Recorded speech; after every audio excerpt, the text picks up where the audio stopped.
दोस्तों आज की इस वीडियो में मैं आपसे कर्ज और ईएमआई को लेकर एक बहुत ही इंपॉर्टेंट बात शेयर करने वाला हूं और आई होप कि आप इस इंपॉर्टेंट बात को आप जरूर याद रखेंगे ताकि आप कर्ज के दलदल में फंसने से अपने आप को बचा सकें। तो दोस्तों बात यह है कि अगर आप ध्यान से देखें तो आज हमें ज्यादातर लोग किसी न किसी कारण की वजह से, किसी न किसी चीज की जरूरत की वजह से हम यहाँ पे लोन लेते रहते हैं और जब हम लोन लेते हैं तो उसकी एक ईएमआई हम वहाँ पे करते हैं हर मंथ। तो यहाँ पे सवाल ये है कि आपका जो ईएमआई अमाउंट है वो हर महीने मैक्सिमम कितना होना चाहिए। जी हाँ, अगर मान लीजिए आप कोई लोन ले रहे हैं, इवन अगर आप मान लीजिए होम लोन ले रहे हैं, तो होम लोन की जो किस्त है, जो उसका इंस्टॉलमेंट है, जो उसका ईएमआई है, वो हर महीने कितना होना चाहिए। या फिर आपके ऊपर अगर पहले से कोई लोन चल रहा है, उसकी ईएमआई आप पे कर रहे हैं और साथ में आप कोई दूसरा लोन लेने जा रहे हैं, तो वो टोटल जो लोन की ईएमआई है, यानी कि आपके ऊपर जो टोटल जो लोन्स की ईएमआई, जो इंस्टॉलमेंट है, जो किस्त है, वो हर महीने कितनी होनी चाहिए। तो दोस्तों इस सवाल का जवाब ये है कि किसी भी इंडिविजुअल पर्सन के ऊपर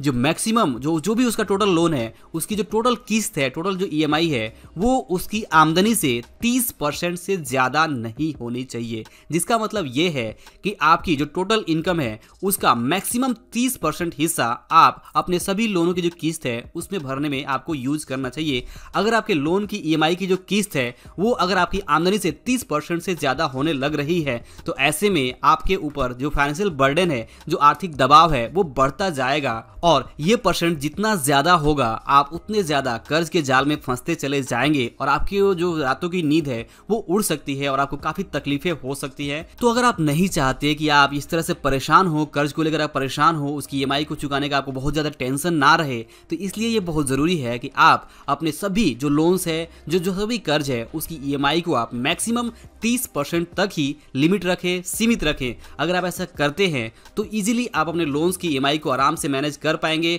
आप 30% का जो हिस्सा है वो अपनी कमाई से हर महीने चुका पाएंगे और इससे आपके ऊपर बहुत ज्यादा कर्ज का जो बर्डन है वो नहीं होगा। ज्यादातर लोग गलती ये करते हैं कि अपनी कमाई का यहाँ पे 50%, 60%, इवन कोई तो 70% तक का जो लोन ईएमआई है वो ले लेते हैं और बाद में उनकी जो रातों की नींद है वो उड़ जाती है और वो ईएमआई को लेकर बहुत ज्यादा परेशान हो जाते हैं। तो भले ही आपने किसी भी पर्पज से लोन लिया हो, लेकिन आपको ध्यान रखना है कि उसको जितना जल्द हो सके उसकी जो टोटल जो किस्तों की लिमिट है वो आपको 30% रखनी है या उससे कम जितना भी हो सके उतना रखना है। और बेहतर तो यही है कि आपके ऊपर किसी तरह का कोई कर्ज रहे ही ना। अगर आप फाइनेंशियल फ्रीडम चाहते हैं तो जरूरी है कि आपके ऊपर किसी तरह का कोई भी जो कर्ज है वो यहाँ पे ना रहे। बट मान लीजिए कि आपके ऊपर कोई भी कर्ज है, कोई भी लोन्स है जिसका ईएमआई आप पे कर रहे हैं, तो यहाँ पे सबसे पहले तो ये देखना है कि उसकी जो मैक्सिमम परसेंटेज आ रही है आपकी आमदनी की तुलना में वो कितनी आ रही है। जैसे मान लीजिए कि अगर आपकी आमदनी हर महीने 30,000 रुपए है और आप यहाँ पे जो 10,000 रुपए है वो ईएमआई किस्त में पे कर रहे हैं,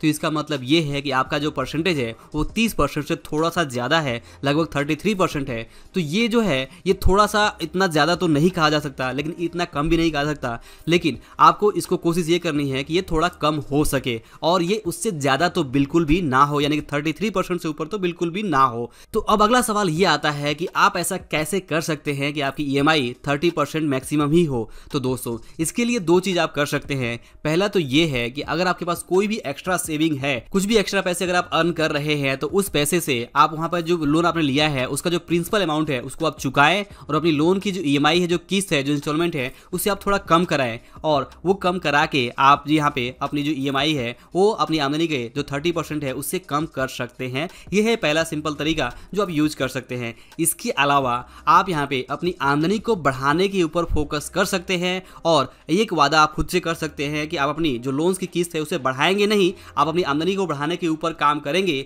यानी कि अगर आप अपनी आमदनी को बढ़ाते हैं तो ऑटोमेटिकली जो उसकी तुलना में जो आपका जो किस्त है, जो परसेंटेज है, वो ऑटोमेटिकली जो लोन का किस्त है वो परसेंटेज आपका कम हो सकता है। फॉर एग्जाम्पल मान लीजिए कि आपके ऊपर अगर 10,000 ईएमआई का किस्त है और आपकी इनकम आज 30,000 रुपए है, तो यहाँ पे आप 33% जो है अपनी आमदनी का वो लोन्स यानी ईएमआई में चुका रहे हैं। तो अगर आपकी आमदनी यहाँ पे 30 से 40,000 हो जाती है तो उस केस में आपके ऊपर जो लोन की किस्त है टोटल अगर 10,000 ही है, तो ऐसे में जब आपकी आमदनी 40,000 हो चुकी है और आपका जो किस्त है टोटल ईएमआई का लोन का वो है 10,000 रुपए, तो आप यहाँ पे 25% अपनी आमदनी का जो है वो लोन्स में ईएमआई में चुका रहे हैं। तो ये 30% से कम आ चुका है, तो ये आपके लिए काफी सुकून भरी बात है। तो इस तरीके से भी, यानी कि आमदनी को बढ़ा के भी आप अपनी जो टोटल ईएमआई की किस्त है वो अपनी कमाई की तुलना में आप यहाँ पे कम कर सकते हैं। तो ये दो तरीके हैं जिस तरीके से आप अपनी जो ईएमआई की किस्त है उसे आप 30% से अंदर ला सकते हैं। इसके अलावा आप और भी कुछ दूसरा ट्राई कर सकते हैं। अगर आपके ऊपर कुछ दूसरा प्लान हो, कोई मेथड हो, तो उस तरीके से भी आपको अपनी